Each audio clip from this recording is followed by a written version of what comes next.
आप कह रहे किसान की आय दुगनी करूंगा और अपने दोस्तों की आय 300 गुना करूंगा। सबूत है आपके सामने। हमारी आय दुगनी करने का झांसा दिया और अपने दोस्तों की चुपचाप आय 300 गुना करने का प्रोग्राम बना दिया आपने। सब झूठ है। जब हम वापस जा रहे थे, घर जा रहे थे, तो हमें एक भैया मिले जिनके हाथ में गोभी है और वो भी पैक्ड गोभी है। उनसे जानना चाहेंगे, भैया पहले नाम बताइए अपना। मेरा नाम साहिब सिंह है, उत्तराखंड के उधम सिंह नगर जिले से आया हूँ। अच्छा, ये गोभी क्यों मतलब पैक्ड है, किसको कुछ बताइए हमें। अब ये नए कानून ये कहते हैं कि किसान की उपज जो है उस उपज का जो मूल्य है वो बाजार निर्धारित करेगा। अब भारत सरकार के FSSAI संस्था जो है वो इसको एक लाइसेंस देती है, जिस लाइसेंस नंबर ये देखिए, पहले ये बार कोड नंबर है, ये पैकिंग करने वाली कंपनी का नाम है, ये प्रोडक्ट का नाम है कॉलीफ्लावर, नेट वेट है 500 ग्राम, MRP है 300 रुपए, कीमत 300 रुपए और डेट थी 29/12/2020।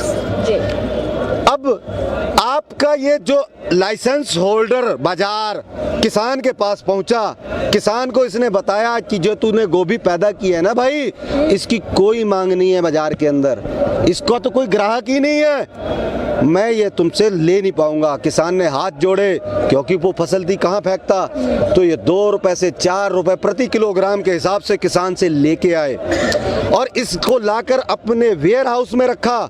वेयर हाउस में रखने के बाद जो शहर के मेरे उपभोक्ता भाई हैं, मेरे भारतवासी हैं, उनको ये बताया कि इस बार गोभी पैदा ही नहीं हुई है, गोभी नहीं मिलेगी तुम्हें खाने को, और उधर पर्दे के पीछे इसको रैपर किया, लाइसेंस नंबर लिखा, MRP इसकी तय कर दी प्रति किलोग्राम 600 रुपए। अब ये है आपकी ओपन मार्केट, जो किसान की उपज का मूल्य बाजार तय कर रहा था वो, अब इसने किसान से जो 2 रुपए या 4 रुपए किलो की चीज बाजार में लाके 600 रुपए किलो की है। जो ये इतना बड़ा वेरिएशन है, इसका लाइसेंस भारत सरकार ने इसको दिया है, तो ये काले कानून अपने आप में सिद्ध होते हैं कि ये जो 590 रुपए के लगभग का जो वेरिएशन आ रहा है, ये पैसा किसकी जेब में जा रहा है। इतनी बड़ी लूट करने का अधिकार इस कंपनी को किसने दिया? राजनाथ जी, माननीय मंत्री जी, आप 1.5 साल का इंतजार करने को कह रहे थे, 1.5 दिन के अंदर सबूत के साथ आपके सामने पेश है हम लोग। ये जो इतना बड़ा वेरिएशन है, किसान के खेत से 200 रुपए से 400 रुपए कुंटल की जो गोभी थी, वो उपभोक्ता तक पहुंचते पहुंचते 60,000 रुपए कुंटल की कैसे हो गई? काला बाजारी बढ़ी या घटी? आप ये भोली भाली जनता को अब समझाइए, जिसे आप समझा रहे हैं कि किसान कानून को समझ नहीं पा रहे हैं। और असल में सरकार को ये तकलीफ है कि ये तो हमने चोरी से कानून बनाया था, इसको किसान समझ कैसे गए? तकलीफ इस बात की है, ये जो काला बाजारी का सबूत है बैच नंबर के साथ, हम MSP का रोना रो रहे हैं, हम सड़कों पर पड़े हैं, हमारी तादाद लाखों में है, आपको दिखाई नहीं दे रहा है। और बॉम्बे में एक हीरोइन का छोटा सा छज्जा क्या टूट जाता है गैर कानूनी, आपकी पूरी सरकार रुदाली विलाप करना शुरू कर देती है, और आपको सड़कों पे पड़े किसान नहीं नजर आ रहे, मौतें नजर नहीं आ रहे, आपकी संवेदनाएं कहाँ चली गई हैं? आप सत्ता के नशे में इतने चूर कैसे हो गए? सबूत को कैसे जुटलाएंगे? सबूत ये देखिए, टिन नंबर, वो इसका FSSAI नंबर, जिसको खोलते पूरा एड्रेस सामने आएगा कि ये किस कंपनी ने ये प्रोडक्ट, ये प्रोडक्ट नंबर, जिससे कि उनका प्रोडक्ट का किसका भाव कितना तय किया था, ये सदा ही रहेगा। ये आपके सामने सबूत है, ये इस चीज की पुष्टि करता है, कि ये आपके कानून जो आपने बनाए हैं कानून है। MSP ना होने की वजह से किसान को कुछ नहीं मिला, व्यापारी पे नियंत्रण होने की वजह से काला बाजारी हुई, जो आपने भंडारण की क्षमता खोली उसकी वजह से काला बाजारी हुई, और देश में आर्थिक विषमता पैदा हुई। इससे ज्यादा और सबूत किसान क्या लेके आए आपके पास? हम आपसे निवेदन आंदोलन करते हैं, आप किसानों की संवेदनाओं को समझते हुए, इन कालाबाजारी को समझते हुए इन तीनों काले कानूनों को तुरंत रद्द कीजिए। भैया एक बात बताइए, आप ये गोभी दिखा रहे हैं, गोभी के ऊपर जो MRP रेट है वो भी दिखा रहे हैं, लेकिन आखिर ऐसी क्या बात है कि सरकार बार बार कह रही है कि भैया किसानों का ये बिल बहुत बढ़िया है, किसान ही नहीं समझ पा रहे हैं? मतलब जो हल चला रहा है, हल चलाने वाले को नहीं पता है हल की कीमत, और जो एयर कंडीशन में बैठ के कलम चला रहा है उसको पता है कि ये कानून हमारे हित में। हम तो सबूत के साथ दिखा रहे हैं ना कि हमारे हित में नहीं है। आप बंद कमरे से दिल्ली से 3500 किलोमीटर दूर जाके जो बोलते हैं कि ये कानून किसानों के हित में, आप 15 किलोमीटर संसद से आपने 7 RCR से बाहर आइए, किसी भी किसान आंदोलन में आके आप माइक से बोल के समझा तो जाइए कि आपके हित में। वो तो कहते हैं भैया सूट बूट वाले किसान ही नहीं होते। मैम, आप संविधान की वो धारा, भारत के जो संविधान है उसमें कोई ऐसी लाइन जो हमें दिखा दीजिए जिसमें ये लिखा हो कि सूट बूट सिर्फ अमित शाह जी के बेटे जयंत शाह पहनेंगे, किसान का पुत्र नहीं पहनेगा।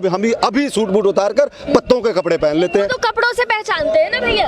क्या? वो तो कपड़ों से पहचानते। हम पत्तों के, मेरी बहन, हम पत्तों के कपड़े पहनने के लिए तैयार है। आप संविधान की वो लाइन तो पढ़ा दीजिए जिसमें ये लिखा है कि सिर्फ उद्योगपतियों के बच्चे ही कपड़े पहनेंगे, किसान के बच्चे कपड़े नहीं पहनेंगे। तमाम आदमी किसान है, एक भी आदमी जिसकी आय दुगनी हुई हो, हमारा कर्ज, आपकी कैबिनेट के लोग पूरी जिम्मेदारी के साथ टेबल ठोक के बोलते हैं कि हमने जो किसानों का ऋण का बजट था उसको दुगना किया, तो ये किस बात का सबूत है भाई?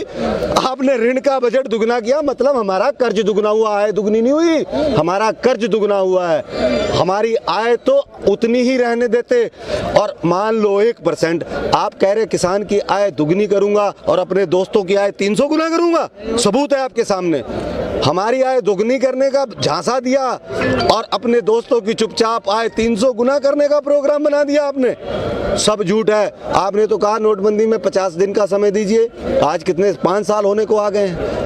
आपने तो हर बार समय मांगा, हर बार आप झूठे साबित हुए। आपने तो ये भी कहा था कि दोस्तों जिस दिन हम सरकार में आए पहला ही दिन होगा, पहला ही काम होगा, किसानों की कर्ज माफी होगी, स्वामीनाथन रिपोर्ट लागू होगी। हुए? अरे हुए भाई।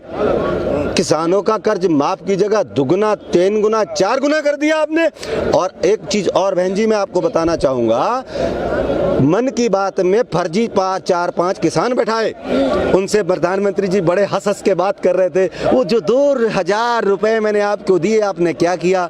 और वो भी तोताराम आगे से क्या कह रहे हैं, हमने बीज लिया, खाद ली, दवाई ली, बच्चों के कपड़े लिए। 1 एकड़ गेहूं बोने के लिए 40 किलो बीज की जरूरत होती है, और सरकारी कंपनी TDC जिसके बीज का मूल्य है 844 रुपए, 844 रुपए का बीज हो गया।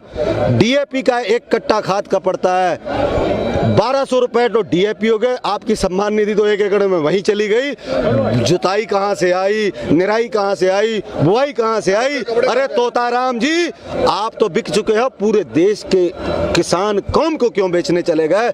ऐसा कौन सा आपको मोह था या डर था, या किसी तहसीलदार DM की बंदूक आपकी ओर सीधी हो चुकी थी कि आप तोताराम बन के वो 2000 रुपए के फायदे गिनाने लगे? अरे जिसके सामने बैठे थे उसका एक ही सूट 10 लाख का होता है, उसका एक ही सूट 10 लाख का होता है, और हमें 500 रुपए महीना, 16 रुपए रोज का दे के किसान को वो उसको ये कह रहे हैं कि सम्मान निधि से आपके जीवन में क्या असर पड़ा? और तोताराम भी तोते की तरह बोलने लग गया जो रटाया था। बिल्कुल गलत था। हकीकत यह है कि किसान की दुर्दशा है, किसान की माली हालत बहुत ज़्यादा खराब है। किसान जहाँ तो आज 3 संकट हैं, जहाँ तो रोटी खा ले, या अपना कर्ज उतार ले, या अपने बच्चे को पढ़ा ले। अगर हम बच्चा अनपढ़ रखते हैं तो हमारी पीढ़ियां अंधकार में जाती हैं। अगर हम कर्ज नहीं लौटाते तो अगली फसल नहीं बो पाते हैं। हम करें तो क्या करें? स्थिति ये है, ग्राउंड जीरो ये है। आप जिनको नकली किसान बता रहे हो, आपके पास देश की टॉप से टॉप सुरक्षा एजेंसियां, इंटेलिजेंस एजेंसियां, जो इंटेलिजेंसी के लोग हैं, आप उनसे जांच कराइए ना, ये जो कैमरे पे बोल रहे हैं ये असली हैं नकली हैं। और अगर हम नकली हैं, हम श्रीलंकन हैं, हम माओवादी हैं, आतंकवादी हैं, खालिस्तानी हैं, तो हमें जेल में भेज डाल दीजिए।